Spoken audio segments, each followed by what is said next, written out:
guys, today I want to show you my project, the DIY Gametable. My mother tongue is not English, but I will do my best that you can understand me. So, to do this project you need a Raspberry Pi, at least 2 GB RAM. I use the 4 GB RAM version, so yes, and it's very important that you upgrade your Raspberry Pi to the newest version. How you can do this? Yeah, look at the description. There are a lot of YouTubers who will show you how to do this. Next, you need a USB stick, and you need a keyboard, and you need a micro SD card, at least 32 gigabytes. And for me, also important is a adapter for connecting with the laptop. And also, you need a laptop like this because we have to work with files. Yes, for this project you also need a TV. It's a normal TV. I use a 49-inch Sony Bravia TV. Yes, and you can see on my TV is a mirror film. It's from my last project. I built a smart mirror. Yes, this mirror foil is very hard to do this on the TV. I would not do this again. Yeah, but there's an alternative in the description where you can buy an infrared frame with an extra foil on it. It's the better way to do this project. Yeah, and I also said it's a infrared frame. I only put this in the description. I've bought it from AliExpress. The infrared frame allows you to have a visual touch. So it's like a touch screen. If I put my finger on the screen, the infrared frame will recognize that, and the Raspberry Pi can calculate the position where your finger is. My frame allows you to put 15 fingers on it, so it can know the position of 15 fingers at the same time. Yeah, the infrared frame is important for this project. It comes with this transport box. It will come in 4 pieces. Yeah, every side is 1 piece. Yes, and then you can put these 4 pieces together, and at the end of the infrared frame is a USB port. This USB port is very important for the Raspberry Pi. Yeah, I've also bought a table. It's a normal table from the internet. I've paid €5 for it, and I cut the position where my TV is too big from the behind. Yeah, how you see, here are the cables, and the cables I have put in to have it on the other side of the table. Yeah, now I will show you my TV and the background. Yes, you see, this position is in my table. Now we come back to the Raspberry Pi. The Raspberry Pi needs the Android 10 version from Constagang, and how you can flash this on the Raspberry Pi I will show in the following. Okay, now you see my desktop. This is the first program you need is balenaEtcher. It's a standard program for every Raspberry Pi user. It's important to flash your images to the SD card. So look here how version you need. I need the Windows version, then download it. You will find this program in the description. Yes. Secondly, you need the Android 10 version from Constagang. You see, I will take this also in the description. You see the home page, and then you choose Android 10. You can also use Android 9, but I use the Android 10 version from Constagang for the Pi4. You go to the page and scroll down a bit. Yeah, and then you can see the link and download it. I've downloaded before, so I don't need it, and The Android 10 version from Consequent comes without the Google Play Store, and to install it you need the gaps file. This is also in the description. So now you see the opengaps.org website. You choose the ARM version with Android 10 and the Pico version and download it too. Then you have two files on your PC. First the Lineage OS Android, and secondly the OpenGAPS file. Sorry. Yeah, if you have these both files, then you can open the balenaEtcher program and choose your image file. The image file you need is the Android 10 version. You take this, and also you have to put your micro SD card in your laptop. Then you choose the Android 10 file. Then the program searches for your micro SD card, and then you can flash. This is a long process, so uh, it needs 20 minutes to do that. Yes.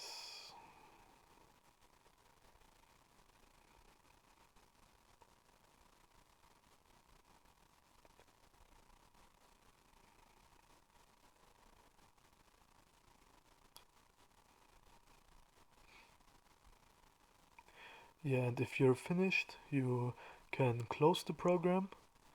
And now the next step is to put your USB stick in your laptop, and you have to copy the gaps file. Yeah, copy the gaps file and put it on your USB stick. And if you do these two steps, then you can go further with the Raspberry Pi. So now I will show you the cables. So I have the cable for the TV, and I have the HDMI port for the TV, and the other side comes to the Raspberry Pi. I also need the USB port from the infrared frame. It also will stick on the Raspberry Pi, and I've take all the three cables here under the table. So then you have the Raspberry Pi, you do your micro SD card on it, then you have the Android 10 version. Yes, then you have to put all the cables on it. You have first, let me see, first the USB stick for the infrared frame.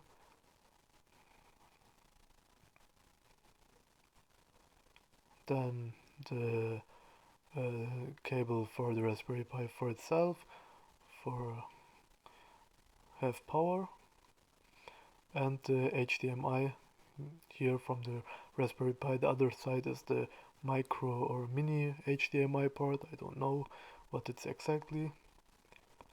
Yeah, let me put all this together now. I have also another USB port because I have LED lights under the table, but that's not really important for you.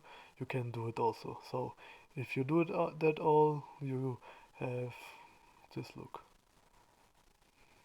So I also have a fan. It's very loud. The noise is very loud, but I will buy a new one in the following days. So, and now let's start. So now you can start the Raspberry Pi and it will boot. This can be very long for the first time. So now you see the rainbow colors when it's boot. So I will skip that part. Yeah, it's a Lineage version. And if it starts, you have to do some settings. Your country you live and which language you like, then you can connect it with the Wi-Fi. I don't do that now. I skip all, and then you have your Android version from your Raspberry Pi on the TV, and you can use the infrared frame without any virtual settings. So now we look, and you can see that I haven't the Google Play Store on it. So the next step is to install the Google Play Store. Yeah, you put now the USB stick in the Raspberry Pi. Yes, I went. You open the files manager on the Raspberry Pi, go to your USB stick, choose the open gaps. You take this and copy it. Now you see on the right side to copy to, and copy it to the Raspberry Pi itself. So it doesn't matter where, I copy it on it like this. Then this process is done. Now the next step is go back to the menu, and in the menu you go to the settings like this, and you scroll down and go to about the tablet. Now you go to the build number, you click 5 times on it, and if you do that you can see that your developer settings are now active. You go back and go to system, go to advanced, go to developer options, and scroll down. Now you have to activate some settings like Android debugging, for example. Open, activate it. Right, you see the switch. Click OK. You scroll down.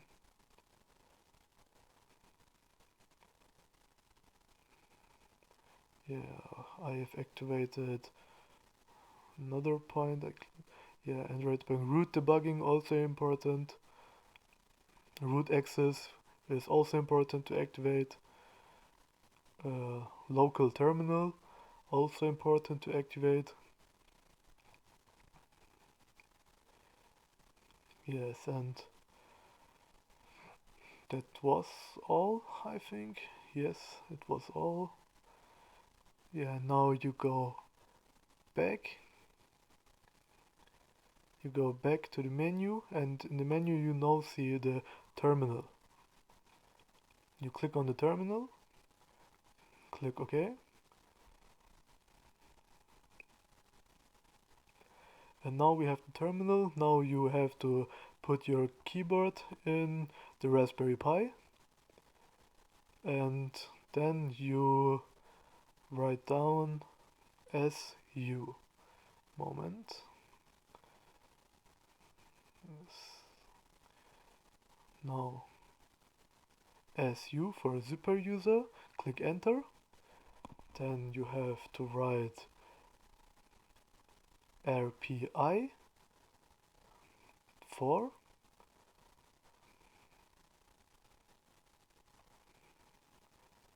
Yeah, I have another keyboard option, so I show my German viewers how to do this sign. This sign, yes, this thing here. Then you write down recovery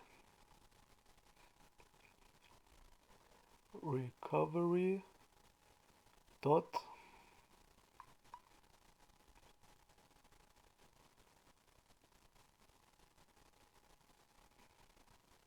sh. Enter, and now you write down reboot and enter 2.